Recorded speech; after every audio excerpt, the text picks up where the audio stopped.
So I know that I often open up episodes by saying, hey guys, it's a big day for the team and for the series as a whole. That's because it's often true, if not always true, which is why you should watch every second of every episode. Okay, please, thanks. Today's no different. It is a very big day for this team, as we are living in a post-Fragapane and Redden world. In the last episode, we were swept out of the first round by the eventual Stanley Cup champion Edmonton Oilers, and then we kicked Redden and Fragapane to the curb. Now, we get to deal with the question of what to do with some of the other familiar faces of this team, whether or not we take the compensation for one Gregory Cox, and we have a couple of other things to attend to. Before we get to that, though, I do want to get to a couple of your comments. First and foremost, a lot of them were in reference to what we should do. I do want to mention, though, the comments from Fred and Zach Bartel saying, editing and being like, oh my god, I just saw the Fragapane trade. Hilarious to me, for some reason. I also wanted to get to these two comments. Manush Patel, why'd you trade Fragapane for a 7th? I'm leaving that part in. And Lander, I don't like the stupid rule of not trading for draft picks, basically. And I'll explain it this way, right? I learned a long time ago that you can't please everybody with the series. You just can't. So if you look at what we have going on right now, we do have one series in Vegas where there's no restrictions on trading for draft picks, and thus we have traded for a whole lot of picks. And then you have this series, which is a challenge series, and that is how I've always defined it. It is supposed to be difficult. We're not supposed to be guaranteed anything, and that is the point of not trading for picks. Now, I get the point of like, well, it's still draft to glory, you just have more picks. That takes the challenge out of it. It's supposed to be difficult. If that doesn't sound like the type of series you'd enjoy, then odds are you're not even hearing this audio right now because you already gave up on the series or just didn't watch up to this point, and that's all well and good. But in terms of changing the rules to be able to trade for picks, in terms of signing free agents, as Ronnie Donnie mentions, signing free agents that, were once on this team, I'm not going to do it. I'm going to stick to my guns. We are going to go with the 7 picks every year. We made it to a Stanley Cup final. It's not as if we can't have success, but again, at the end of the day, this is our challenge series for the moment. It's supposed to be difficult. I do want to move on to Christopher Graff's comment about looking at how good Buffalo is. I already looked. They finished 28th last year. So hint, hint, wink, wink as far as what we're going to do with one Gregory Cox. A couple of you also noticed the Mitch Hedberg reference from the last episode, which made me quite happy. And there was one other comment that I got to scroll way up to. It was from, it was from Kevin Smith, the Mitch Hedberg reference. Everything else was in reference, aside from Sergachev's beautiful comment here, everything else was in reference to what we should do. And I got to admit, there was a little bit of support to keep one Gregory Cox on this team, and I give you guys credit for that. But the fact that the Sabres did finish 28th in the league, we pretty much have no choice but to sit here and deal with ridiculous menu lag. Oh my goodness, can I please? Thank you, that's all I wanted to hit. That fact that Buffalo finished as low as they did last season leaves us with no choice. We are going to be taking the compensation. We will be saying goodbye to one Gregory Cox. We have turned a former 6th round pick into a 1st, 2nd, and a 3rd. He is a pretty damn solid player. Obviously, it's tough to say goodbye to that, but I think it may be for the best. It's a tough call. Obviously, with that puck skills category, it's a very tough call. But it's one that we're going to make because even then, there's no guarantees he'd ever be worth that $11 million per year contract. So we are taking the compensation for Gregory Cox. Let's move on to the start of this next season. We will get this roster set up, and we'll see what we're looking like because there really is no guarantee as far as me keeping everybody that's on the roster right now. There was that discussion with Ivanov and with Zeeler, although I'll tell you right now, I'm probably leaning a bit more towards keeping them. We'll see, though, mainly how the team is doing. Let's get a look at the roster in full following the departure of one Gregory Cox. So again, goaltending-wise, it's a pretty rough spot to be in with Åkerlund as the starter, but it is the step back that we needed to take. And in terms of anybody to sign, there wasn't, basically. So, yeah, we are going to have to, although Fragapani and Crabbe did not sign. Very interesting. They haven't taken the offers, nor have they signed. Odds are I'm just going to let them sit then. At least they can't be used against us. We do have Connor Walchuk, who honestly isn't really good enough to play. So we are going to sign a goalie here. Probably someone under a 68 to let Fox be the AHL starter this season. And Van Allen, we'll just have to see how he does. But very interesting that Fragapani and Crabbe did not sign. Fragapani up to an 87, which causes an issue for us, I gotta be honest, because again, we're supposed to be in taking a step back mode, but Fragapani's only gotten better, and of course we wanted to get some sort of compensation for him, and that did not happen. So what the hell are we gonna do here? How much money is he looking for? He's looking for nothing. Okay, our plans might have just changed ever so slightly. Potentially. See, this is why, outside of getting rid of Gregory Cox, I didn't want to commit to anything, because plans can change on a moment's notice. If we look defensively, that is the top 6 with Saugus, but is there someone better in the minors? There is not. So, between Saugus and Vorobiev, it is going to be Vorobiev who should stay to try and develop him. So our defense is still decent. Relatively decent, to the point where we could potentially battle for a playoff spot. The offense is where we've taken a pretty major hit, at least in terms of overall. Nylander is the best option, and will probably be given the opportunity. The big thing here is what to do with the goaltending, because I don't exactly want to just, get rid of one of those two guys if there's a chance for future compensation, but signing either one of Fragapani or Crabbe absolutely changes the outlook of this season, at least on paper. So again, if we look at unsigned, actually in fairness, unsigned, they would just show up as outright RFAs. Do we only have them as RFAs at this point? Yeah, they're the only two, at least. So we can take a look elsewhere. Actually, we got to look at the main roster. We got to look at the AHL. We still have 2 spots. At least injuries are not on in this series. McCult's Canadian. So we're going to sign 2 random defensemen to fill out the roster. And in terms of forwards, again, I imagine we're pretty much good to go. Hartnell is worth signing, but not rushing to the NHL level. So I'm actually not going to sign him and waste a year off of his deal. So we have 4, 5, 6, 7, 8. Is that it? Just 8 players, huh? Vino is worth signing. He'll be the 9th option in the AHL. And from there, I think we're pretty much good to go. So we do have to go out and sign 3 forwards, 2 defensemen. I do believe it was. And then there's just that big decision of what to do with our goaltending, because I wasn't expecting to have to make that call. So let's see if there are any veterans that I care to sign. Keaton Middleton's gigantic, isn't he? Yeah, 6'5". Sure, sign him up. Sign him up. He'll play in the AHL this year. And let's sign Borman, because his name is Borman. No other reason. And for forwards, any veterans at this point, Andreas Janssen. We'll sign Ryan Gropp, current Maine Mariner. Anthony Cirelli is down to a 65. We'll sign him.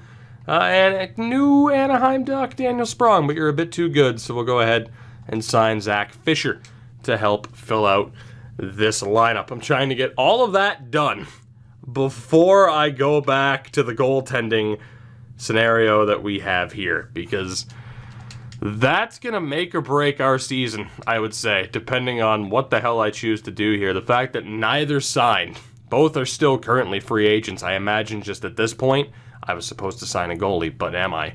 I imagine at this point both, or every other team wouldn't be able to afford both goaltenders. I'm sure they're still looking for more on the open market than we'd be looking for. And as it is, it's not as if we'd get the compensation that we were looking for. So let's take one more look, shall we? If I can accidentally not hit over one more time. I'm a little bit flustered right now. I gotta admit, I wasn't expecting this. The Gregory Cox decision was easy. Fragapane and Crab. Fragapane and Crab. We have Van Allen there, who deserves playing time. Åkerlund deserves playing time, as does Fox. I'm gonna wait. I'm not sure what exactly I'm gonna do there. We have room to sign a goalie, and then still sign both of them. So we'll do that. Let's see who we can bring in. Hopefully again below 68. Crab is still there and not even looking for that much money, but aside from that fact, it doesn't really matter. We just need to get some sort of compensation. Riley Pickard, we'll go ahead and sign you up. So our AHL team is going to be horrific this season. Don't expect the North Bay Doolin Narwhals to have any success anytime soon. But I want to get a look at the team with everything set up and good to go and as perfect of a way as it can be. And maybe we'll judge it mid-season as far as whether or not someone should stay or go, especially too leading up to December 1st. So if we get a look at the squad as it stands, here is what we are dealing with. So we do have the extra fourth liner. Clements as a depth option. I'm going to put him there. Yang as a third liner as well, which I'm actually going to drop him over probably Sarno. I don't expect Sarno to get that much better. Clements is fine where he is. And then, wow, we actually still have a lot of third line options. I wasn't expecting that. I mean, Moreau is going to be on the top line. And then between McCauley and Nylander, who did the best last year? 41 points, 255-point seasons before that. Yeah, Nylander with the 28 goals. That's probably the best top line that we can throw out there. Maybe goes Fabota, Sarno, McCauley. Maybe go Clements, Yang, Boro, Nylander. Probably on the right-hand side. Run Nylander at center, actually.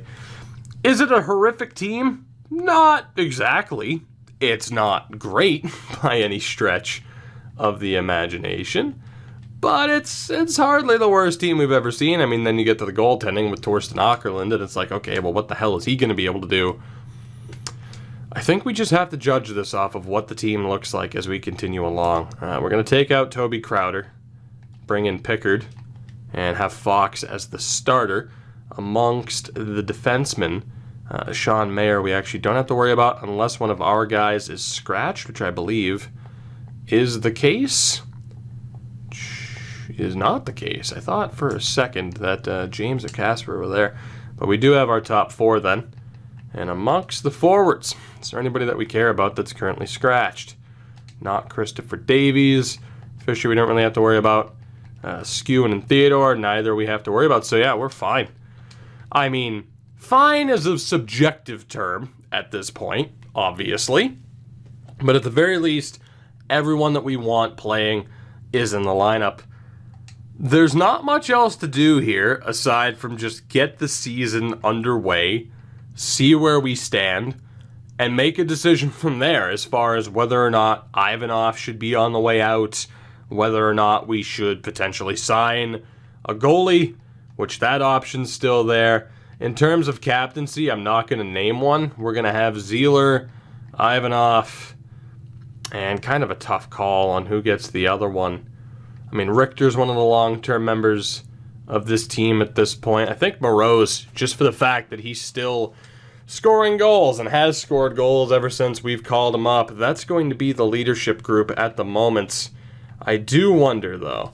I want to get to opening night and see what the total overalls are and see how we compare to one of our opponents heading into this season.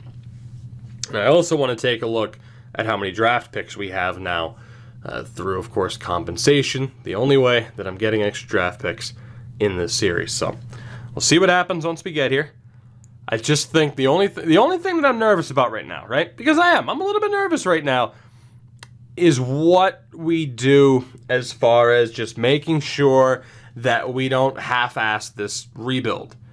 That said, if we can afford to keep Ivanov and Zeller and still be bad, it's worth it. I think had we kept other players, we wouldn't have been a non-playoff team. But if we can miss out on the playoffs while keeping Ivanov and Zeller, we're going to be okay, and I'm willing to do that. I do want to take a look here, though, draft pick-wise. So we have 2 firsts, we have 3 second-round picks, and 2 third-round picks. That Buffalo pick is currently projected to be better than ours. I'm feeling pretty good about this, I gotta be honest. The Sabres are still listed as a rebuilder, which they're not in a very good spot. Then they have Boyce and Gosselin, who's one of their younger options. There's a really good chance of that being a half-decent pick. Who's their goalie? Oof. Time will tell. Time will tell. Now, I do suppose the other option would be, well, if you want to get rid of the 2 goalies, why don't you put them on the trade block and then see what you get for just draft picks, and then that's your compensation. Not a terrible idea. Not a terrible one. I'll be honest. And you know what? Because of that, I'm actually intrigued to see if we would get a trade offer. Very much intrigued to see if we would get a trade offer. So I'm going to set up the block rate like that just to see what happens. Now, in fairness, this could be abused, and that's what this is about. I don't want to abuse the system, right? That's what this could be. That's what this could be used for, technically, because then I could just be like, oh, okay, well, think of the Nazarov situation. We certainly would have been able to actually get something for him, but that's not necessarily the point. Again, there needs to be like, oh, okay, well, we want to get rid of this guy. We couldn't get rid of him the way we wanted to. We missed out, and that sucks. Kind of like what we do in the Red Series, where it's like, oh, okay, well, we didn't get compensation for this guy. He took the offer sheet, and now we got to get rid of him for nothing. That sucks. There are supposed to be those that sucks kind of moments. That said, we still have a 92, 92, and 85 for ratings.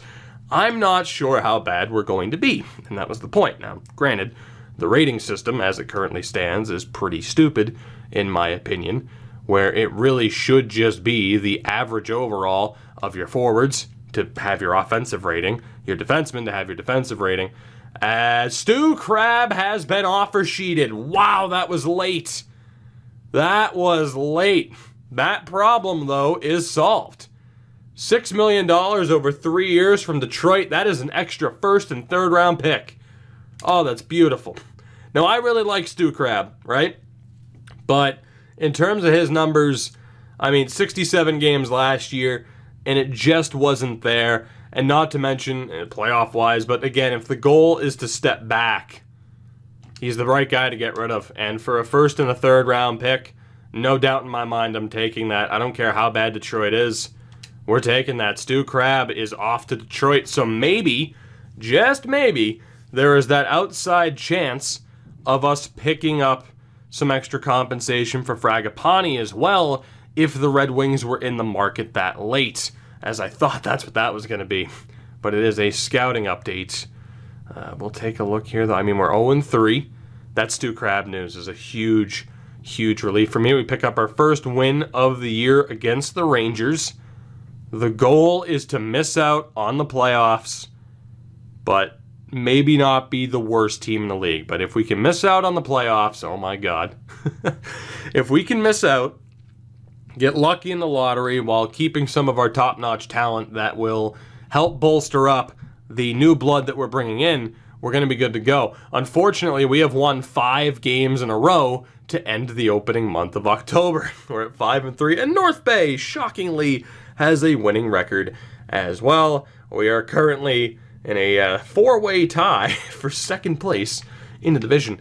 For the record, Detroit not currently in a playoff spot, but it is still way too early to tell. And for that reason as well, I think we're going to move on. We do have that big decision looming overhead with what to do for Howard Fragapane, the other Fragapane. Let's sim a couple of weeks here. I want to give myself time to sign Esteban Fragapane if need be. Of course, December 1st will be the cutoff. That winning streak comes to an end as we get thrashed by Toronto. But wow, I really didn't think we'd get a first round pick for Stu Crabbe at that point.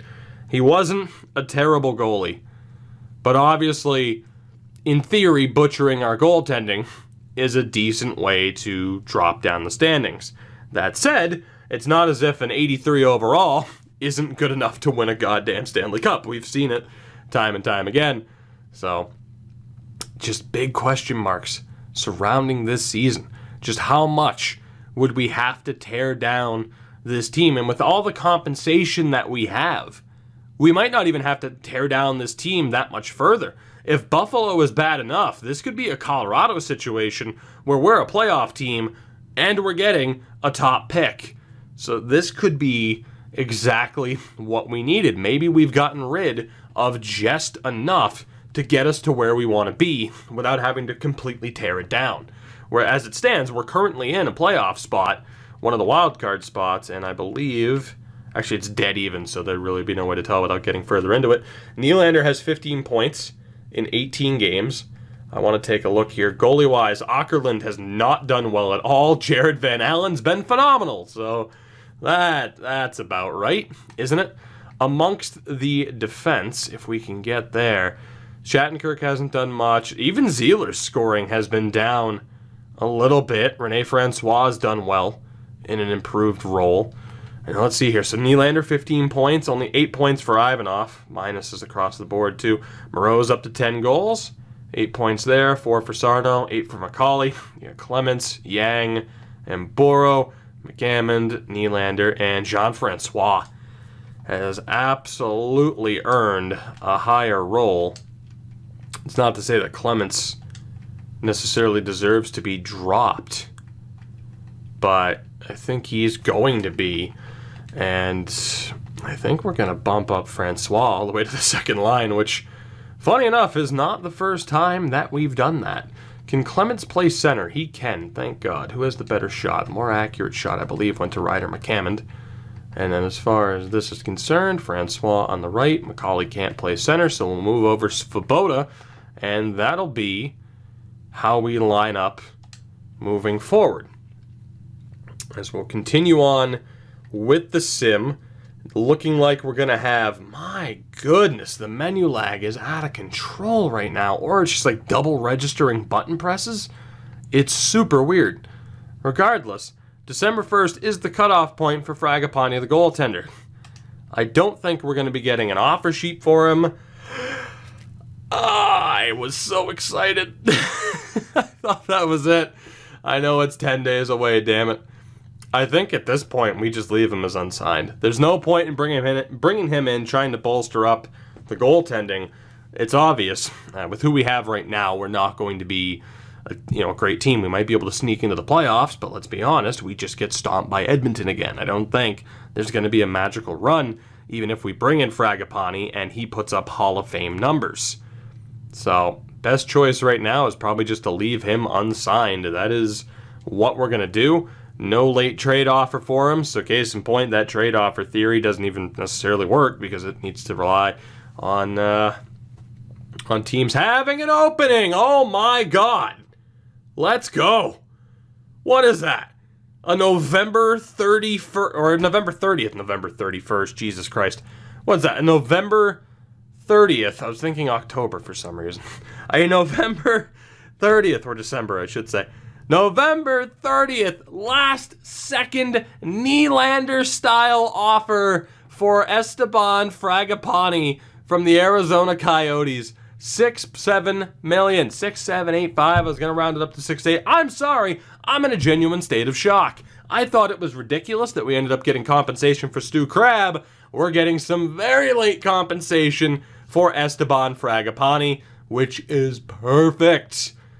My God, a first and a third from the Coyotes. That is absolutely beautiful. Again, looks like he's going to be a really strong goalie. I mean, again, another former fifth-round pick option, but this was the easiest way to drop things down. He didn't exactly light the world on fire. Maybe if the team was in a different state, maybe if we had gotten him directly after losing Sestito, we could have made this work. But as it currently stands, it's just simply not going to, and now's the right time to get rid of him.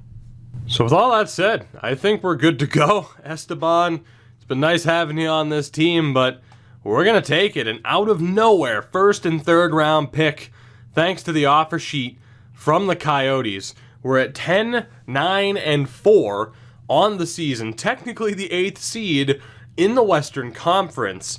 So there's still a little bit of a concern that we might be too good. But tell me that we haven't accomplished the goal without me openly trading for draft picks. Tell me that I still can't find a way to pick hoard, because I have proven you wrong. 4 first-round picks in this upcoming draft. You can't tell me that we don't have the opportunity to still build this team back into a winner. You wanted draft picks. You have draft picks. 4 first-rounders, 3 second-rounders. How 4 third-round picks? I thought it was 5 for a second. Ridiculous. Ridiculous. We have an opportunity in this next draft to rebuild this club and to make that last-second push, and I didn't have to openly trade picks to do so. Now it's up to me. Not only do we need a little bit of luck, of course, with the quality of these prospects, but now it's up to me to draft well, and we need to hope that other teams start to drop the ball and that those picks end up being a little bit better. Really, we need to hope that our team kind of drops the ball, and that's where the next question comes from, of whether or not we can be bad enough to miss the playoffs with the likes of Ivanov and Zeeler staying on this team, or do we have to trade one, if not both of them, for nothing, unfortunately. But do we have to get rid of one of them to make sure that we're in that sweet spot, just outside the playoffs, as to where we can quickly get back into contention and be competitive? And well, you get the point. You get the point, or at least you should. Admittedly, I feel out of my groove right now because I had to make a jump cut to let my dog outside. That's what happens when you record these things sometimes. So, you get it. I'm anxious. I'm nervous.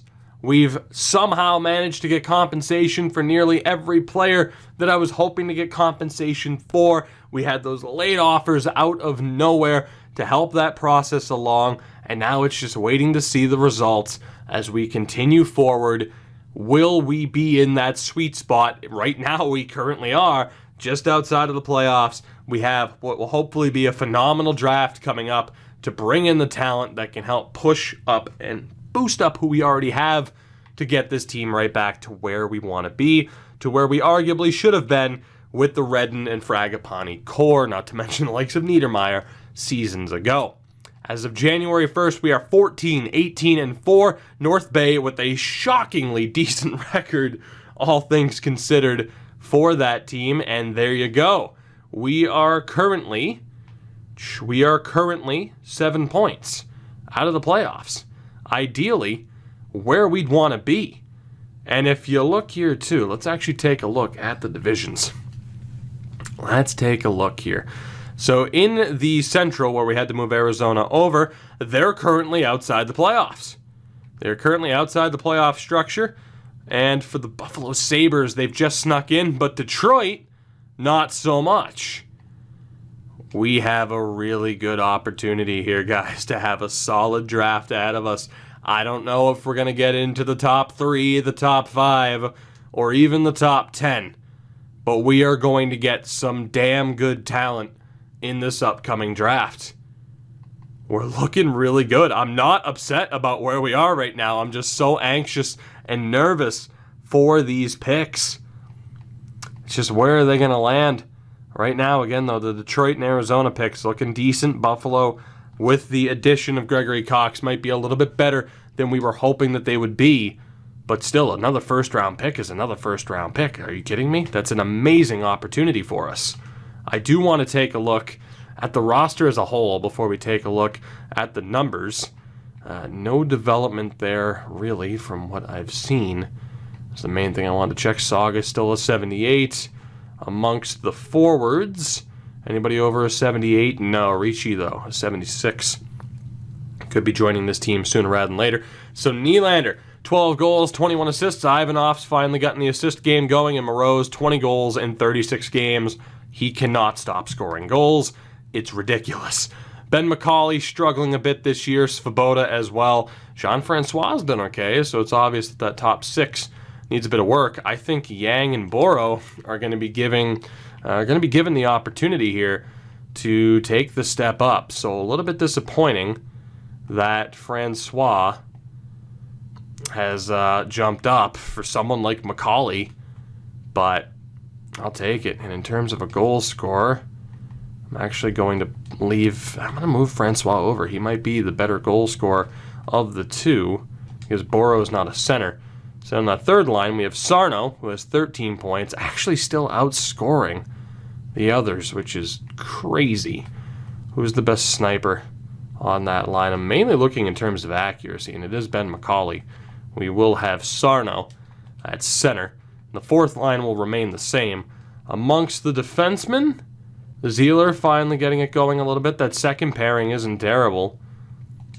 So I'm going to make these slight adjustments. Actually, we'll still leave Shattenkirk and Zieler the way they are. Goaltending-wise, Åkerlund a 914 save percentage. Van Allen back down to a 900, as you would perhaps expect. And then down in the AHL, I'm going to go best lines here. See if that makes any changes. The only thing I would have to change is, again, taking out Toby Crowder for Pickard. Mateo Fox is a 918 save percentage. Not bad. Looking better than I expected him to. I thought he'd be the one that would drag the team down. Not so much. Now, in fairness, he's not like a 62 or a 65. He's closer to a 70, but still, better numbers than I would have thought. Let's move to February 1st. Big month for us here in a big episode and a big point in this series. But it is. We need to see if we can hit that golden range of being where we want to be without getting rid of Zieler and Ivanov. Hopefully we can keep them. I don't think I'd want Ivanov necessarily to be our number one center, but if we can have him as the 2C, maybe get our future number one center in this upcoming draft, I see opportunity and promise with this series where just one season ago, I was sitting here talking about, I don't know what to say, I don't know what to do because we don't have a direction right now. It's all wait and see. Whereas now, sure, it's wait and see, but we know what the plan is. We know what the direction is. We have the extra draft picks to get the job done. That's all worked out. Would it have worked out as, in my opinion, as perfectly as it has, had I kept Fragapani and Redden?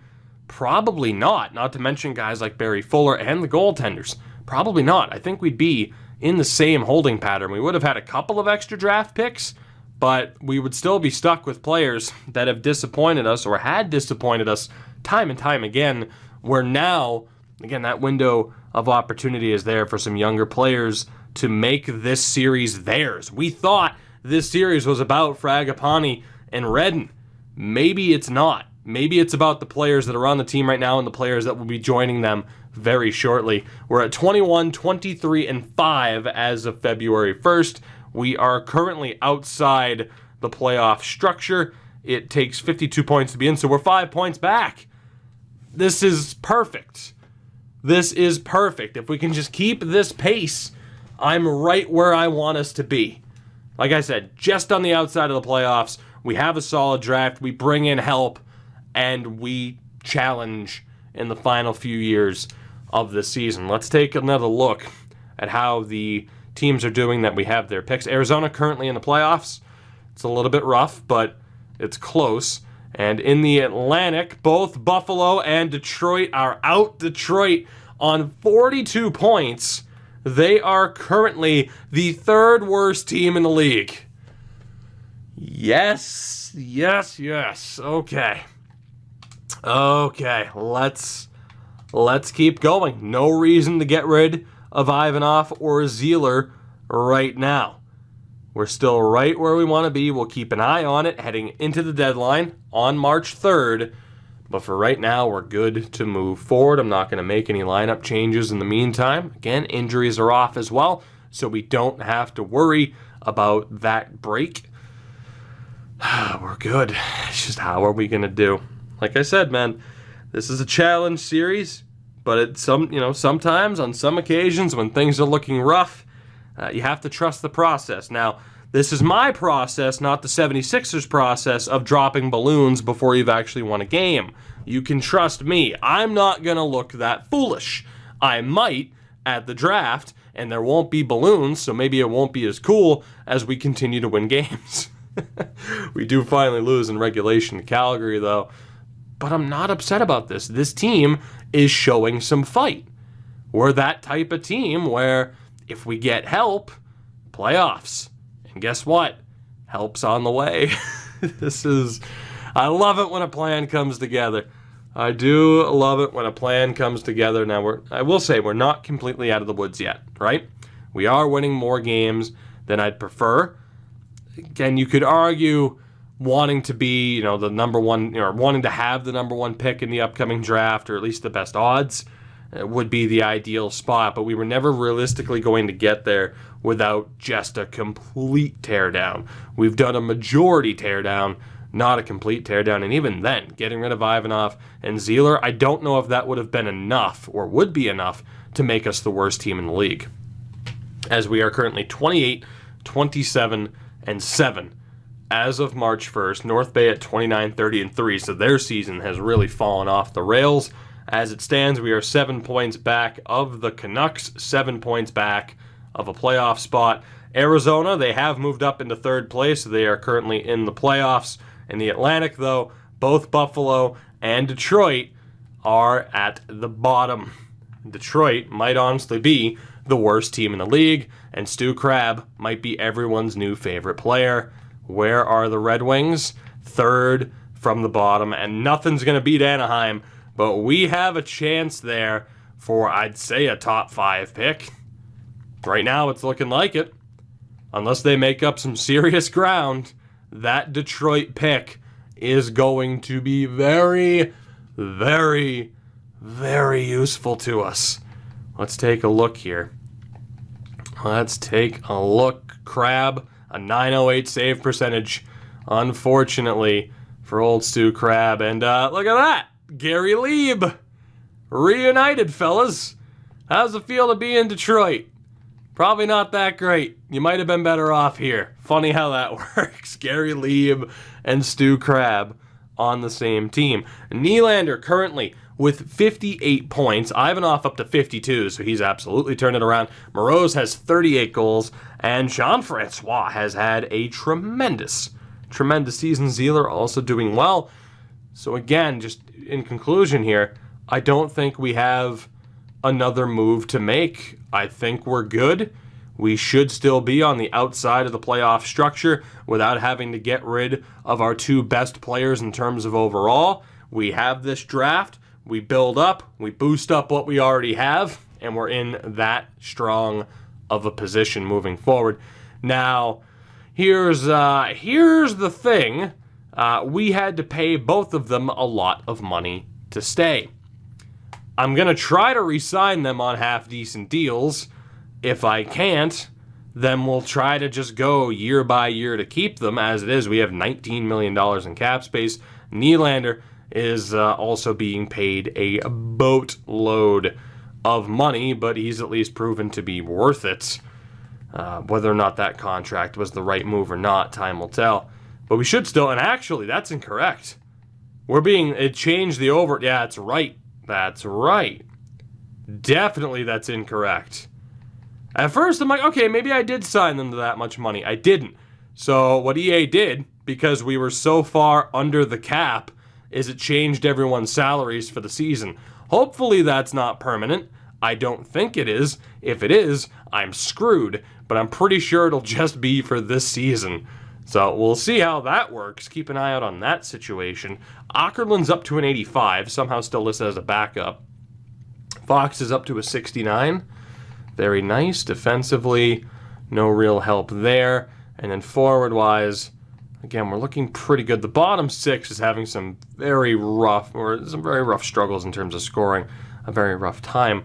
And it's mainly Clements that I've been disappointed in. Can I send him down? I can. We're going to give Ricci the opportunity, who's looked pretty damn good this season. So let's go ahead and go best lines from here. Moroz and Nylander back on the top line. Francois back up to the second line. It's just a matter of who he is with. McCauley, 25 points, 24 Svoboda, 23 for Yang. Boro, though, is doing quite well. So I think what we're going to do is go Francois, Boro, and McCauley. I feel a bit more confident in that. We'll go Yang, Sarno, and probably Svoboda, indeed. Although, bumping up Ricci might not be the worst idea. Best face-offs belong to Yang.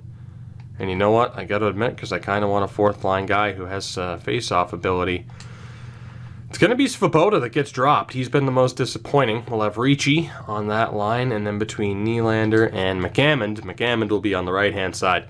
So those are the lines moving forward. Just to get you a look at what the power play is shaping up as. So yeah, Svoboda has been extremely disappointing, seeing as he doesn't have anything going, even though he's been on the top power play unit. Of course, the power play unit's messed up because we had Nylander listed as a center. I didn't bother changing any of that. Not really sure if it's overly necessary as well. It would certainly help, but with us not setting up the team in a way that would maximize the points, we're not wanting to maximize the points. We're doing okay, point being.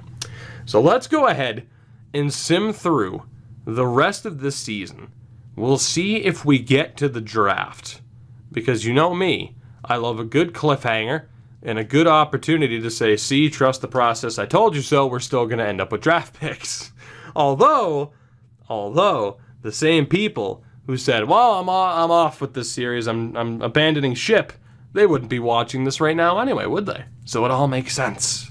I'm not taking shots at anybody specifically. Again, you can't please everybody, but I knew what was coming with this. So hopefully, for those of you that are sticking with this until the end, you're yucking it up with me right now, because this is what we were hoping for. Now, the big thing is whether or not Arizona will slip up. We know Detroit's going to be bad. Buffalo might have an outside chance, but I'm more interested in our other picks than our own. We pretty much know we're not going to make it into the playoffs. The Pacific still happens to be a relatively strong division. I don't even care to know what the draft class is. I don't care to know. I would much rather have that kind of be just a draft day surprise. Although that said, I am going to double check the board here in a minute. Maybe we will optimize the scouts again and change things around if we have to. I did check that at the beginning of the episode, but for some reason, I'm doubting myself, as we're at 34, 34, and 8 as of April 1st, which puts us in 5th place in the division. We are currently 9 points out of the playoffs. That is beautiful. Beautiful. Let's take a look elsewhere. The Arizona Coyotes are the big question. They are currently and will be a playoff team. So that's a little bit of a swing and a miss, but it's really not when you consider that Fragapane was signed Nylander style in the last moments before he would have just been completely locked out. So if you want to look at it that way, that's a big win for us. It's just at the very least an extra first and third that we wouldn't have had otherwise. The big win potential was with Buffalo and Detroit. Buffalo has managed to sneak back into a playoff spot, but it is a very close race. The big win is with Detroit, who are on 66 points, which is the third lowest number in the league. There is a chance as well of the St. Louis Blues jumping them. Technically, Detroit could jump up even further, but we pretty much have a top 10 odds pick locked in, which is a gigantic victory for us. 1 out of 3, technically 1 out of 4. Well, 1 out of 3 for the extra first round picks, and then not to mention our own, which is currently shaping up to not be a lottery pick, to not be a playoff pick, of course. We're looking good. And in terms of the top picks, no franchise, which might be for the best, but some medium elites for sure. I mean, you look at this, man. Medium 6s, medium 4s. I'm feeling good about our opportunities. I'm feeling really good about our opportunities moving forward, although Larry McPherson currently being scouted, so there you go. There you go. Let's see how this all plays out. We have just a few games remaining in this season, 6 to be exact, including a game against Arizona that I would very much like to win to try and hurt their odds of making the playoffs, although they were on 96 points. There's no way they won't already be confirmed in by the time we get there, although we have won numerous games in a row, and I'm kind of nervous. Wow, how many? 6, 7? We've won 8 in a row. Good Lord, this team has been capable of this throughout the season, which is promising. We are currently 4 points out of the playoffs, which again is tremendous news. Now, the Arizona Coyotes have made the playoffs quite handedly, but again, we're right where we want to be. I can't stress that enough. Just outside of the playoff structure, and with the help coming in, we have a chance, especially if Kim Nylander wants to do better than Dylan Redden almost ever did. And in the Atlantic, Buffalo still haven't confirmed a playoff spot. Detroit on 67 points, which puts them still as the third lowest team in the league, if I'm not mistaken. This is perfect. This is better than I ever could have hoped. Hopefully we lose to Philadelphia just to seal our fate, and we did. So we know we are not going to be a playoff team. It doesn't matter what happens with Arizona here. Tremendous results for us this year. We finished the year at a beautiful 38, 36, and 8. Good for 84 points on the season. And we have hit that target goal of being right where we want to be, although some teams do have one game left. Let's go ahead and sim that before we get a season recap as far as what went down around the league and what's happening with our club. So the San Jose Sharks have won the division. We'll, of course, get to our player stats, which I'm very excited to see because of one Kim Nylander. But yeah, the Sharks, Knights, and Oilers as defending champs make it out of the Pacific. Again, we finished at 38, 36, and 8. Decent power play, really strong penalty kill. Average 2.6 goals for per game and 2.63 against. So the Ottawa Senators took it. So 2.6 would have been mid-table. And for goals against, 2.6 would have been mid-table, slightly towards the higher end. Let's take a look here. Detroit finished with the third worst record in the league, tied with Pittsburgh. We have a chance at a top 3, top 5 pick. Not to mention, we finished 26th. We have a chance at 2 top 10 picks this year, with secondary picks later on, thanks to Arizona and thanks to Buffalo. Not too bad. 2 top 10 picks out of a possible 4. I'm laughing all the way to the bank, man.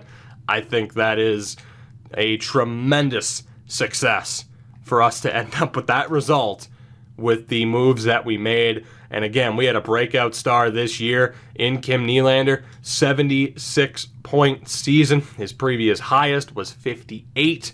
So he's done a phenomenal job in stepping up. His second career 30-goal season. You also had Ivanov, who is still very well capable of having a strong season. 60 points for the first time in 5 years. Only 5 goals. And then Steven Moroz is a goal-scoring machine. Had 2 or nearly 2 30-goal seasons. 44 goals this year. Absolute madman. Absolute madman. It's that wrist shot accuracy that just cannot, and the slap shot accuracy that just cannot be denied. And talk about breakout stars. Jean-Francois, who I once sent down mid-season, 27 years old, 54 points on the year. Started on the 4th line, worked his way up to the 2nd line. Again, 26 points in his previous season, now up to 54. Craziness. You had Ben McCauley, who was a bit disappointing this year, but still not bad at 39 points. 34 for Yang and Boro, who both really overperformed. Svoboda underperformed a bit. Sarno was pretty solid. Unfortunately, though, McCammond and Nylander disappointed. Ricci, though, was incredible. 10 points in 20 games. This guy has a chance to be something special for us, a former third-round pick. And you look at guys like him, the success we've had in drafting goalies in the 5th round. Gregory Cox was a 6th-round pick. Throughout this series, we've done well in drafting beyond just the 1st round. Hell, the 2nd round has been traditionally my worst round in terms of success. So these extra picks are going to matter oh so much. Andrew Zieler really stepped it up. 52-point season, which is absolutely what he's capable of. 41 points for Rene Francois, and then from there it drops off. But we have 2 defensemen who are still capable of putting up high point totals. We have emerging stars like Steven Morose and Jean-Francois Nylander as well. The help that's already on roster. Torsten Åkerlund in goal, who had a pretty strong season. I think we're set up quite well. Now, will we get to the promised land of where we want to be? Maybe, maybe not. But I refuse to accept the narrative that we're not going to be competitive down the stretch here. This has gone better than I think anybody really imagined. As we look here, surprise, surprise, who hasn't emerged as a top scorer since leaving, by the way.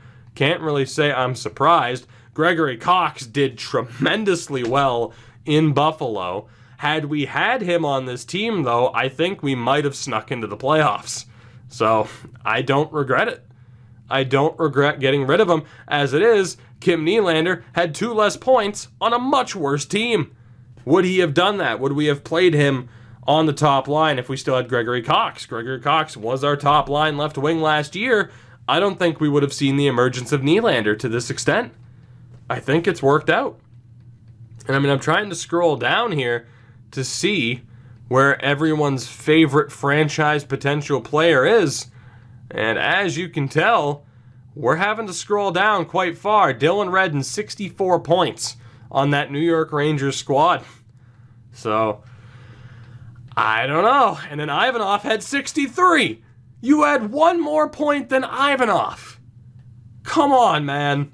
Still disappointing me, and you're not even on my team anymore. Howard Fragapani in Washington with 62 points. So there you go. And in terms of rookie scoring, it's going to be Michael Stafford in Vancouver, more than likely. So, again, a look at what's gone down for us and around the league this season. I do quickly want to take a look. Actually, progress reports are probably better for after. Let's move forward. Let's move forward. I'm not going to leave you on a cliffhanger of the draft, but I am going to leave you on the... Well, no. I'm not going to leave you on the cliffhanger of the lottery. I am going to leave you on the cliffhanger of the draft. We are going to find out where we are picking in this very episode. But next episode will be the draft and the entire offseason as we set up a team that from here on out, if we get back into the playoffs as soon as next year, I'm okay with it. We'll also take a look at the draft board so you guys can get a look at some of the players that will be available for us to pick as we try to sort out what we're going to do. The one thing we need to hope for now is that Arizona or Buffalo happen to not win the Stanley Cup. That would be great. Hopefully both of them exited early. Buffalo played Montreal in the first round. Arizona was against Dallas. So that is what we're hoping for right now. A lack of success as the Preds win the Stanley Cup. So we know at the very least Arizona will still be a half-decent pick. Let's take a look here at how the playoffs went down. It was, yes, Montreal went all the way. Buffalo out in round 1. Arizona out in round 2. Thank you, Montreal. That is the only time I'll ever say that. I hate everything about you otherwise, other than Tatar guy. God damn it, yes. Yes. Everything is coming up Millhouse right now. Nashville wins the Cup. Ottawa won the President's Trophy and fell short. Lettinen wins the Art Ross. Aiden Meach, I believe it is, or Adrian Meach wins the Hart in Nashville. Boakfist the Norris. Pisani the Lady Byng. Stafford the Calder. Eli Maroon wins a Stanley Cup in Nashville. How does that make you feel? And does that change the outcome of the Brock Sestito decision to go with him instead, as Beck wins his second consecutive Vezina? Could have just said consecutive Vezinas in Montreal. Maroon won the Jennings for the second year in a row. And from there, McDavid, the Selke, Meach, the Ted Lindsay, Blatter, the Rocket Richard. Down in the AHL, did we take home any hardware? Bronstrom, the Eddie Shore Award. And aside from that, no familiar names. Let's find out how this is going to go. Progress reports first. Let's take a look here. So Ivanov, up to an 88. You have a little bit of improvement there. Big improvement for Torsten Åkerlund, up to an 86. Some good improvement as well for Kim Nylander, up to an 86, which is great. Pretty much all statistical growth, which is tremendous. Some improvement for Francois. He's up to an 85. Moroz and Boro now 84s. Jean-Francois, an 83. Let's just say they're brothers. Jean-Francois, the older brother of Rene Francois. We need a nickname for the brothers Francois. Let me know down in the comments, damn it. French connection's not good enough. Colin Richter, still an 83, but that's okay. We need a defensive first option. Ideally a third pairing guy. Yang, an 82. 82 as well for Sarno. Big improvement for Thomas Nylander, up to an 80 overall at 23 years old. Big improvements for Piers Holmberg as well, but he's 26. Vorobyov up to a 79. Big improvement for Ross Marlowe, the 21-year-old, up to a 78. Low elite there. A good potential guy moving forward. And Mateo Fox is up to a 70. Don't think he'll ever make it, but that's okay. In the system, you have Ricci up to a 78. Hartnell, who we didn't sign last year, we will be signing for next year. He's up to a 77. Kretschmann, a 76. Garnett, a 75. Now at 20 years old. Again, there is help on the way just with the players we already have in the system, not to mention what we're going to be pulling off in this draft. The unfortunate story here is probably the lack of development from Van Allen. Big improvement for Braden Baines, up to a 69 at 19 years old. I love everything about this team right now. Nicholson up to a 63. Fane as well up to a 63. And Fisher a 51 with some big improvements. I don't know about you. I'm not sitting here trying to do a sell job for, hey, please watch the rest of this series. I am genuinely excited for the rest of this series. I didn't think that I would be.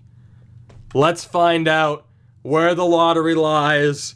Detroit's pick, our own pick. Great potential here. What's the result? We get the number 3 pick from Detroit, the 8th overall pick of our own. Vancouver wins the lottery thanks to Anaheim. Unfortunately, I think it's New Jersey that moved up, as we technically, I think, did win. I'm not sure who the bottom 3 were. That's a victory, man. We get rid of Fragapani at the death on December 1st and get a number 3 pick out of it. Tell me that we're not in good shape with 2 picks in the top 8 and 2 other picks as well. And we will look at the draft class here, as presumably it'll be Edgar Crawford who is available. I want to sort out of the top 5 what the order should be in terms of importance. I think Jalen Smiley is going to be off the board, rightfully so. If he falls to us, something is wrong with those other GMs. There's an outside chance of Jorgen Lack falling to us. All A's across the board except for that B in defense. Hedman comparison, with his size, I would expect him to be an offensive. Actually, he's a 2-way defenseman. I didn't even see that as confirmed. Edgar Crawford's the first one that we will presumably have a shot at. A's across the board, 2 A minuses and a B in defense for the 2-way. Also a Hedman comparison. We have another defenseman in Jesse Waters, who has had a phenomenal season for the Peterborough Petes. A's across the board with the B in defense, another Hedman comparison, and then the one forward that we'd presumably be able to pick, it's Angelo Bachman, 6'4", 2-way from the Oshawa Generals, who had a pretty damn good season. A's across the board, including A plus shooting, Tarasenko comparison. That's going to be our big choice. Do we take Bachman or do we take one of the defensemen? I know what you're going to ask. As we'll look at retired players, we'll look at our depth chart to see what we really need. As Laine calls it a career, crazy goal total, crazy point total. Just fairly ridiculous all around. And actually here, I really just want to get to see what we came here to see. But still, Brady Shea has a solid career. And goaltending-wise, Vasi calls it a day with 618 career wins. For your Golden Seals, I don't imagine we lost anybody except a veteran. Indeed, Cirelli and Gropp both call it a day.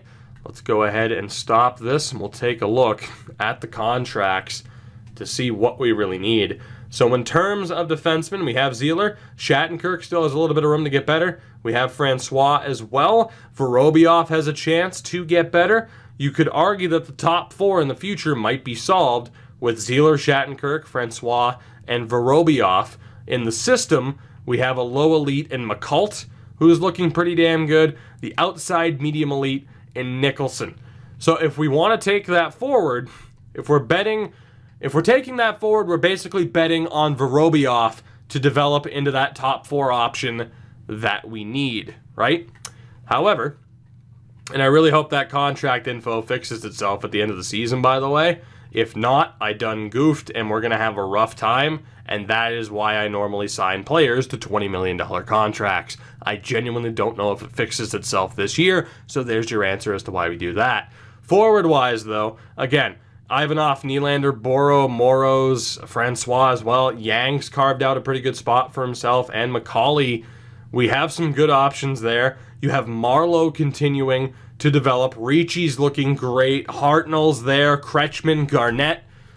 It's just a question of where you think we need to help the most. Do we need another guaranteed member of the top six, or do we need one more extra surefire defenseman for that top four?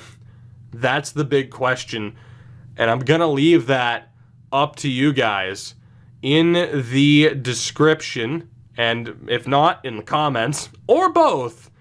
We're going to have another straw poll because I love having your opinion on this. We're going to have it be multiple choice. The way they are ranked is the order of importance that they will have. So everybody in the top five will be here, right? So basically how I expect this to work out is Smobby as the number one if he somehow falls to us. But from there, it's up to you guys as to who do we prioritize first. Bachman, Lack, Crawford, or Waters. And we'll see who's available from that point on. But one of these four will more than likely be that number 3 pick unless Smobby somehow falls. From there, with the 8th pick, it's a little bit muddier, I would say. We do have Joshua Andreoff, who had a great point total for defensemen. Pretty much B's across the board. Same thing for another defenseman, the Russian Ilya Nazarov. Tyler Marshall, probably not as safe of a bet, quite physical. And we also have Eric Watt. Not that great defensively, but a bit offensively oriented. And unfortunately, we don't have a ton of information on Francisco Miller. Although I imagine at his size, with his offensive talents, he's probably a power forward. So I think based on what we do with the number 1 pick, if we go defenseman here, we'll take a forward. If we go forward with Bachman, we'll look to take an Andreoff or a Nazarov or whoever is available at that point. And then again, thanks to Buffalo and Arizona, we will have picks later on. Maybe that's a Braxton Conacher or somebody else here. We will have to wait and see. That'll do it for this one. Again, I am so hyped up now for the rest of this series. This is exactly what we needed. I hope you feel the same way. Let me know down in the description as far as everything that I talked about. That we need a name, how you're feeling about this series now, any suggestions or whatever. Let me know. Make sure to vote in the poll as well as far as optimizing who we're targeting. And until next time, have a good one, and I'll see you then.